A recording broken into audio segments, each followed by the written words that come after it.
प्रणाम साथियों। मैं आपका साथी नीरज सिंह। साथियों, ईवीएम लोकतंत्र विरोधी है और इसका विरोध दुनिया भर में हो रहा है और ताजा विरोध तो एक्स, जिसका पूर्ववर्ती नाम ट्विटर था, उसके मालिक दुनिया के सबसे धनी लोगों के सूची में आने वाले वह स्पेस एक्स तथा टेस्ला इंक के CEO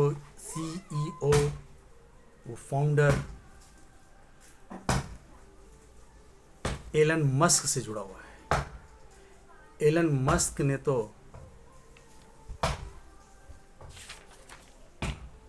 Robert F Kennedy junior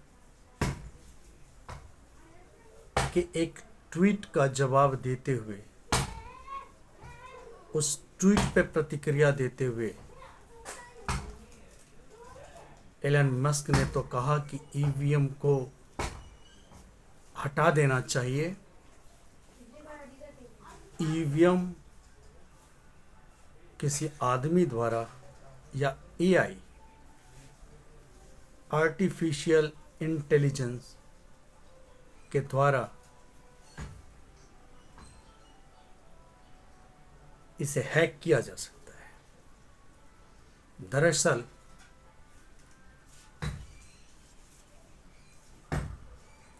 एक राष्ट्रमंडल, अमेरिका का राष्ट्रमंडल एक द्वीप है, उसका नाम है पोर्टो रिको। वहाँ में एक किसी प्राइमरी बॉडी का इलेक्शन हुआ था और उसमें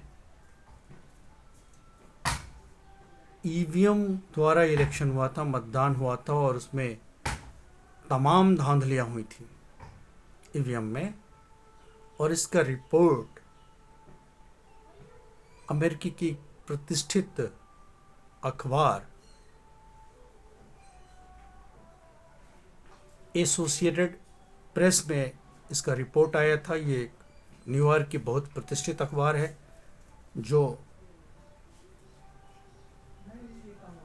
जिसकी स्थापना 1846 में हुआ था। लगभग 250 साल पुराना यह अखबार है। इसमें एक रिपोर्ट आई पोर्टो रिको के एक लोकल बॉडी के इलेक्शन में, प्राइमरी इलेक्शन में, ईवीएम के द्वारा वहाँ वोटिंग हुई थी और वहाँ तमाम धांधलियाँ हुई। इसी का रेफरेंस देते हुए, इसी रिपोर्ट का, इसी समाचार का रेफरेंस देते हुए रॉबर्ट एफ कैनेडी जूनियर, जो जॉन एफ कैनेडी वहाँ के राष्ट्रपति के भतीजे और रॉबर्ट एफ कैनेडी सीनियर के बेटा हैं, और अभी वो राष्ट्रपति, जो अमेरिका में राष्ट्रपति पद का चुनाव होना है, उसके वो उम्मीदवार भी हैं, इंडिपेंडेंट स्वतंत्र उम्मीदवार भी हैं। वो एक पर्यावरणविद हैं। वैक्सीन के खिलाफ उन्होंने एक बड़ा आंदोलन चलाया। उनका एक अमेरिका के अंदर छवि एक एंटी वैक्सीन लॉबी का नेतृत्व करने वाले का है। इसके अलावा पर्यावरण के ऊपर और तमाम जन सरोकार से जुड़े मुद्दे वो लगातार संघर्ष करते रहते हैं। तो ऐसे रॉबर्ट एफ कैनेडी जूनियर, जब इन्होंने ट्वीट किया एसोसिएट प्रेस में छपी हुई खबर के आधार पे, तो उसी पे प्रतिक्रिया देते हुए एलन मस्क ने कहा कि ईवीएम को हटा देना चाहिए पूरी तरह से। इसे मानव द्वारा या कृत्रिम इंटेलिजेंस के द्वारा, एआई द्वारा भी इसे हैक किया जा सकता है, प्रभावित किया जा सकता है, उसके द्वारा गड़बड़ी की जा सकती है। उनके इस प्रतिक्रिया से दुनिया भर में तमाम विशेषज्ञों द्वारा, जानकारों द्वारा ईवीएम के खिलाफ जो उनकी प्रतिक्रिया थी, आंदोलन था, फिर से उन्हें बल मिला है और एक नए सिरे से ईवीएम के खिलाफ न सिर्फ आंदोलन खड़ा होगा, बल्कि इसका रेफरेंस देके फिर से अदालतों में लोग पहुंचेंगे और ईवीएम तो वाकई में लोकतंत्र विरोधी है ही है। हम जब वोट डालते हैं तो हमें पता होना चाहिए या हमें भरोसा होना चाहिए कि हमारे वोट के धांधली नहीं होगी, गड़बड़ी नहीं होगी। हर व्यक्ति आश्वस्त इससे हो सके।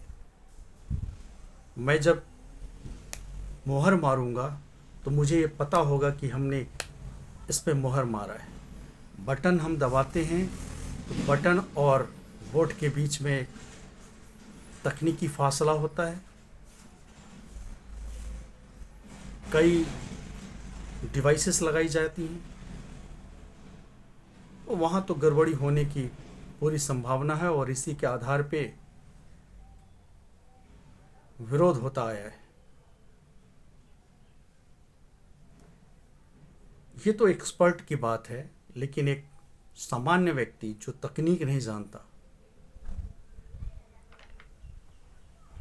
उसे भी इस बात का भरोसा होना चाहिए कि हमने जहां वोट डाला है वहीं पड़ा है और ये सिर्फ और सिर्फ ठप्पा लगा के, आंखों से देख के कि हाँ, मैं जहां डाल रहा हूं अपने हाथों से, वोट वहीं गया है। बीच में कोई तीसरा नहीं है उनके और बैलेट पेपर के बीच में। जो ठप्पा लगाते हैं वो ठप्पा वही लगा है, तभी इसे पूर्णतः विश्वास योग्य माना जाएगा। और जब तक ये नहीं होता तब तक इस बात की संभावना रहती है कि ईवीएम द्वारा वोटों का हरण होता है। और ईवीएम के पक्ष वाले बार बार ये तर्क देते हैं कि पहले ईवीएम की वोटों की डकैती हो जाती थी। मैं ये पूछना चाहता हूँ, क्या ईवीएम के वजह से बूथ कैप्चरिंग बंद हुआ है या सुरक्षा व्यवस्था दुरुस्त होने के वजह से बूथ कैप्चरिंग बंद हुई है? आज वो भारत की सुरक्षा व्यवस्था नहीं है जो 2 दशक 3 दशक पहले हुआ करता था। आज हर बूथों पे पैरा मिलिट्री फोर्स की तैनाती होती है, जबकि पहले ऐसे नहीं था। लोकल पुलिस की तैनाती होती थी और कम मात्रा में। ईवीएम वाले दूसरा तर्क देते हैं, इसके काउंटिंग में समय लगता है। तो मैं ये कहना चाहता हूँ, जब आप 7 चरण में 2 सवा 2 महीने तक आपका ये वोटिंग प्रक्रिया चलती रहती है, तो क्या ये लंबा समय नहीं है? क्या ये एक उबाऊ प्रक्रिया नहीं बन जाती है?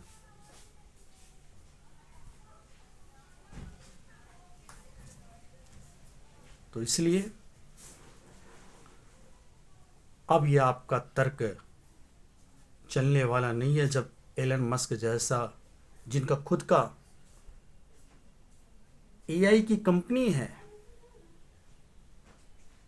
तो उससे बड़ा विशेषज्ञ और कौन हो सकता है जिसके खुद की एआई कंपनी है। तकनीकी क्षेत्र में पूरी दुनिया में उसे महारत हासिल है। इलेक्ट्रिक कार हो, गाड़ियां हो, या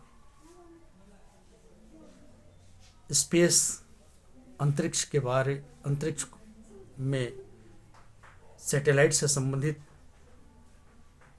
दुनिया का सबसे अग्रणी कंपनी का मालिक, सोशल मीडिया एक्स का मालिक, जब इस बात को कहता है तो निश्चित रूप से उसके पीछे तथ्य होंगे, और इस तथ्य के आधार पे को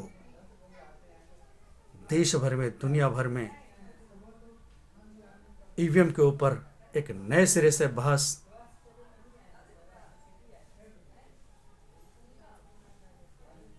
आगे बढ़ेगा, और निश्चित रूप से आने वाले समय में चुनाव से ईवीएम समाप्त हो जाएगा। और इसके लिए हम भारत के लोग एक एक मतदाताओं को इस ईवीएम के विरुद्ध, वोट की डकैती के विरुद्ध खड़ा होना पड़ेगा, और हम जरूर सफल होंगे। धन्यवाद।